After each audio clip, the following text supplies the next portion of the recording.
Amy Foster by Joseph Conrad, read by Richard Barclay. Kennedy is a country doctor and lives in Colebrook on the shores of East Bay. The high ground, rising abruptly behind the red roofs of the little town, crowds the quaint high street against the wall which defends it from the sea.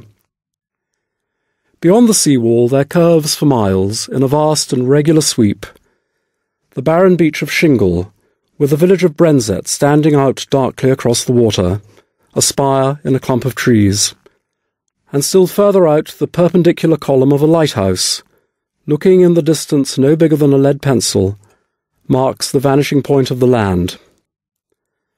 The country at the back of Brenzett is low and flat, but the bay is fairly well sheltered from the seas, and occasionally a big ship, windbound or through stress of weather, makes use of the anchoring ground 1.5 miles due north from you as you stand at the back door of the Ship Inn in Brenzett. A dilapidated windmill nearby, lifting its shattered arms from a mound no loftier than a rubbish heap, and a Martello tower squatting at the water's edge 1/2 mile to the south of the Coast Guard cottages, are familiar to skippers of small craft. These are the official sea marks for the patch of trustworthy bottom represented on the Admiralty charts by an irregular oval of dots enclosing several figures 6, with a tiny anchor engraved among them, and the legend, "Mud and Shells over all." The brow of the upland overtops the square tower of the Colebrook Church. The slope is green and looped by a white road. Ascending along this road, you open a valley broad and shallow, a wide green trough of pastures and hedges merging inland into a vista of purple tints and flowing lines closing the view. In this valley down to Brenzett and Colebrook and up to Darnford, the market town 14 miles away, lies the practice of my friend Kennedy. He'd begun life as a surgeon in the Navy, and afterwards had been companion of a famous traveller in the days when there were continents with unexplored interiors. His papers on fauna and flora made him known to scientific societies, and now he had come to a country practice, from choice. The penetrating power of his mind, acting like a corrosive fluid, had destroyed his ambition, I fancy. His intelligence is of a scientific order, of an investigating habit, and of that unappeasable curiosity which believes that there is a particle of a general truth in every mystery. A good many years ago now, on my return from abroad, he invited me to stay with him. I came readily enough, and as he could not neglect his patients to keep me company, he took me on his rounds, 30 miles or so of an afternoon sometimes. I waited for him on the roads.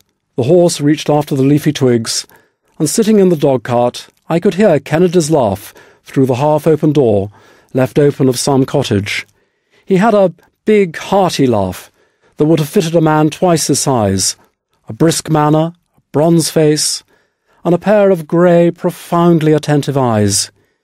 He had the talent of making people talk to him freely, and an inexhaustible patience in listening to their tales.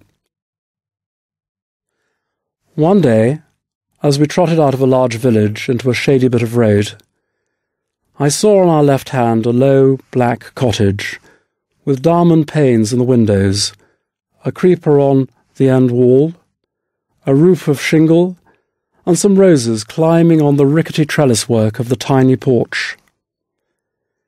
Kennedy pulled up to a walk. A woman, in full sunlight, was throwing a dripping blanket over a line stretched between 2 old apple trees, and as the bob-tailed, long-necked chestnut, trying to get his head, jerked the left hand, covered by a thick dogskin glove, the doctor raised his voice over the hedge. "How's your child, Amy?" I had the time to see her dull face, red not with a mantling blush, but as if her flat cheeks had been vigorously slapped, and to take in the squat figure, the scanty, dusty brown hair drawn into a tight knot at the back of the head. She looked quite young. With a distinct catch in her breath, her voice sounded low and timid. "He's well, thank you," We trotted again. "A young patient of yours," I said. And the doctor, flicking the chestnut absently, muttered, "Her husband used to be." "She seems a dull creature," I remarked listlessly. "Precisely," said Kennedy. "She's very passive. It's enough to look at the red hands hanging at the end of those short arms, at those slow, prominent brown eyes, to know the inertness of her mind, an inertness that one would think made it everlastingly safe from all the surprises of imagination. And yet, which of us is safe? At any rate, such as you see her, she had enough imagination to fall in love. She's the daughter of one Isaac Foster, who from a small farmer has sunk into a shepherd, the beginning of his misfortunes dating from his runaway marriage with the cook of his widowed father, a well-to-do apoplectic grazier, who passionately struck his name off his will, and had been heard to utter threats against his life. But this old affair, scandalous enough to serve as a motive for a Greek tragedy, arose from the similarity of their characters. There are other tragedies, less scandalous and of a subtler poignancy, arising from irreconcilable differences and from that fear of the incomprehensible that hangs over all our heads.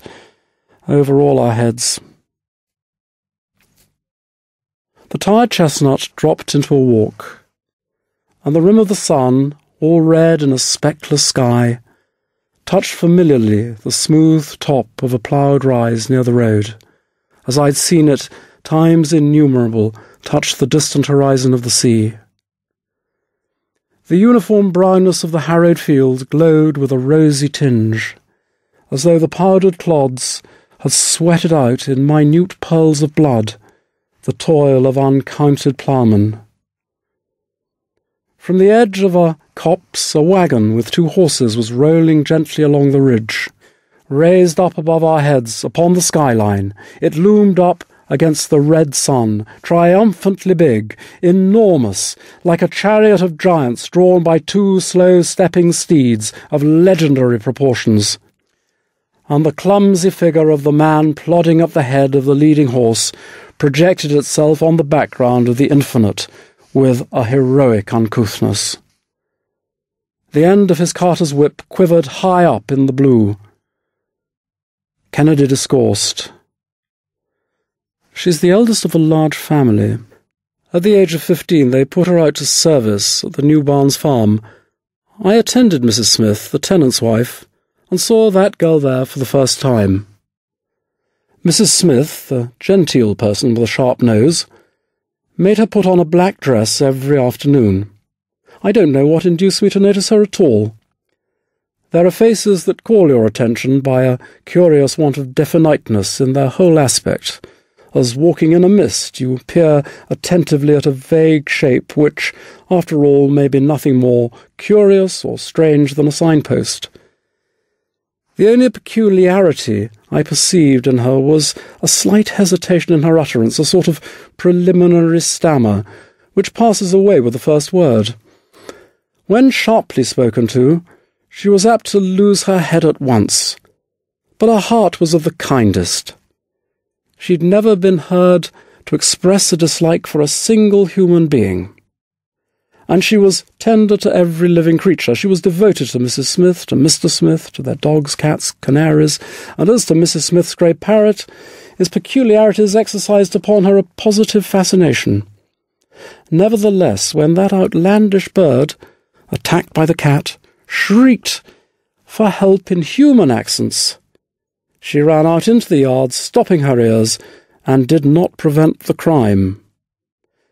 For Mrs. Smith, this was another evidence of her stupidity. On the other hand, her want of charm, in view of Smith's well-known frivolousness, was a great recommendation. Her short-sighted eyes would swim with pity for a poor mouse in a trap, and she had been seen once by some boys on her knees in the wet grass, helping a toad in difficulties. If it is true, as some German fellow has said, that without phosphorus there is no thought, it is still more true that there is no kindness of heart without a certain amount of imagination. She had some. She had even more than is necessary to understand suffering and to be moved by pity. She fell in love under circumstances that leave no room for doubt in the matter. For you need imagination to form a notion of beauty at all, and still more to discover your ideal in an unfamiliar shape. How this aptitude came to her, what it did feed upon, is an inscrutable mystery. She was born in the village, and never had been further away from it than Colebrook, or perhaps Darnford. She lived for 4 years with the Smiths. New Barnes is an isolated farmhouse a mile away from the road, and she was content to look day after day at the same fields, hollows, rises, at the trees and the hedgerows, at the faces of the 4 men about the farm, always the same, day after day, month after month, year after year. She never showed a desire for conversation, and, as it seemed to me, she did not know how to smile. Sometimes of a fine Sunday afternoon she would put on her best dress, a pair of stout boots, a large grey hat trimmed with a black feather. I've seen her in that finery. Seize an absurdly slender parasol, climb over 2 stiles, tramp over 3 fields, and along 200 yards of road, never further. There stood Foster's cottage. She would help her mother to give their tea to the younger children, wash up the crockery, kiss the little ones, and go back to the farm. That was all. All the rest, all the change, all the relaxation. She never seemed to wish for anything more. And then she fell in love. She fell in love silently, obstinately, perhaps helplessly. It came slowly, but when it came, it worked like a powerful spell. It was love as the ancients understood it, an irresistible and fateful impulse, a possession. Yes, it was in her to become haunted and possessed by a face, by a presence fatally, as though she had been a pagan worshipper of form under a joyous sky, and to be awakened at last from that mysterious forgetfulness of self, from that enchantment, from that transport, by a fear resembling the unaccountable terror of a brute. With the sun hanging low on its western limit, the expanse of the grasslands, framed in the counterscarps of the rising ground, took on a gorgeous and sombre aspect, a sense of penetrating sadness, like that inspired by a grave strain of music, disengaged itself from the silence of the fields.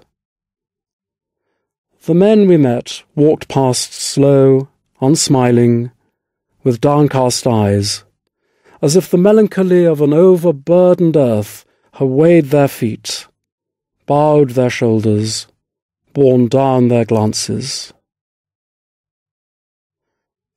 "Yes," said the doctor to my remark, "one would think the earth is under a curse, since of all her children these that cling to her the closest are uncouth in body, and as leaden of gait as if their very hearts were loaded with chains.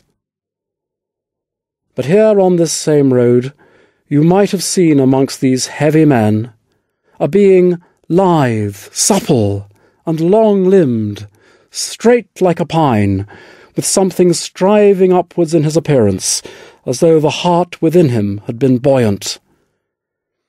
Perhaps it was only the force of the contrast. But when he was passing one of these villages here, the soles of his feet did not seem to me to touch the dust of the road. They vaulted over the stiles, paced these slopes with a long, elastic stride that made him noticeable at a great distance, and had lustrous black eyes.